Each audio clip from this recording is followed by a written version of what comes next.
Wealth and Wisdom is brought to you by the Johannesburg Stock Exchange.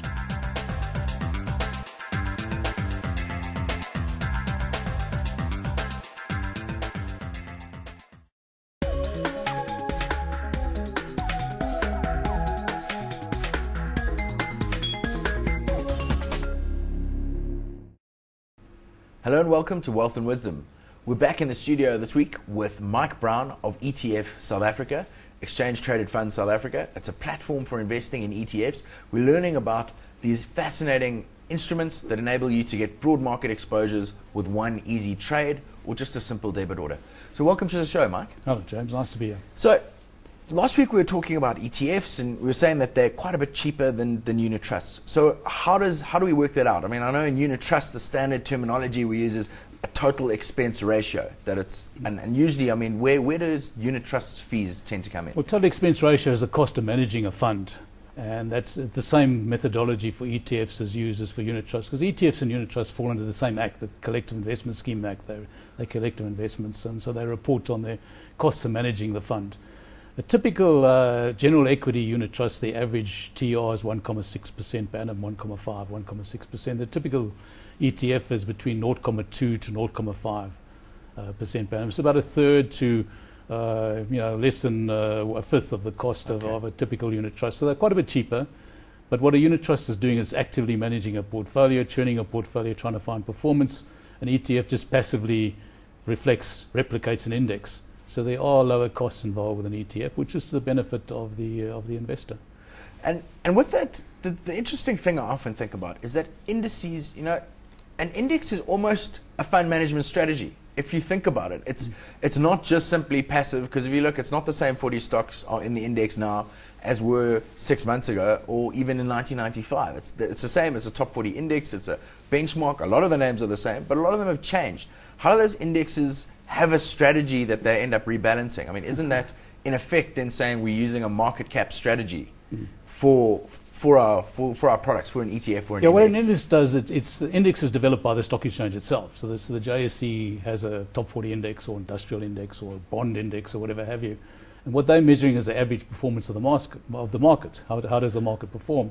And into that index, they put the top shares in each particular sector, or they put the top shares in the market. The top 40 index is the top 40 shares on the JSE measured by size and how much they trade. Now that index changes over time because share prices go up and share prices come down. So the top 40 index of today is very different to the top 40 index of 5 years ago, because 5 years ago would have had a lot more mining shares and a lot more financial shares, and now it's got a lot more industrial shares. So the index changes over time.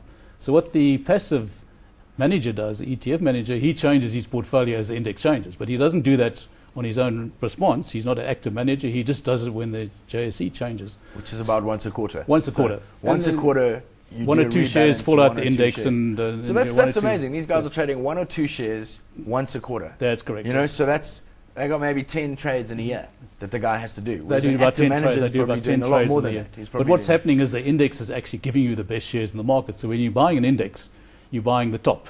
You're buying the better shares in the market. You're buying the ones that are performing.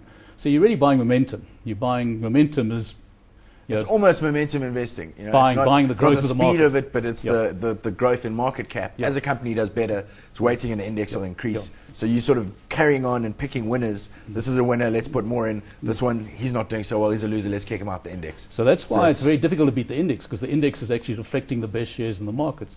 So unless you're a really smart active manager and you are able to anticipate that index, it's hard to outperform it. And as I say, in South Africa, 80% of active equity, managers in the unit trust business can't outperform an index. Is that net of fees or with that's with fees? The TRs included. Okay. But there are other fees outside of that, because you're still going to buy it through a broker and whatever have you, or pay a financial advisor commission. So that's excluded.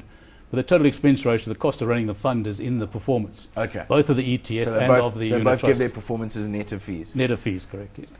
Now, one of the things we've seen overseas is there's a lot of popularity with levered ETFs. And I mean, I've seen some quite interesting products, sort of levered beta on the market.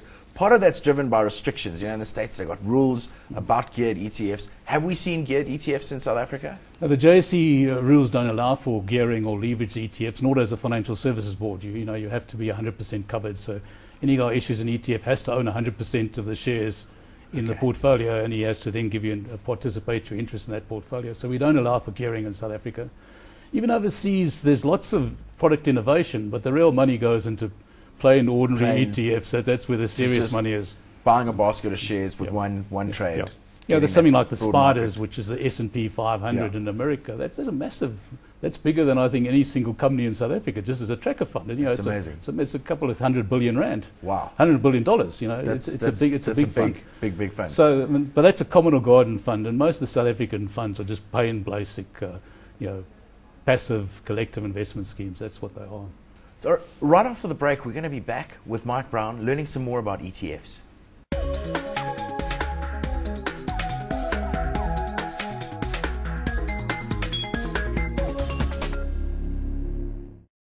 JSE Safex style options, a great choice.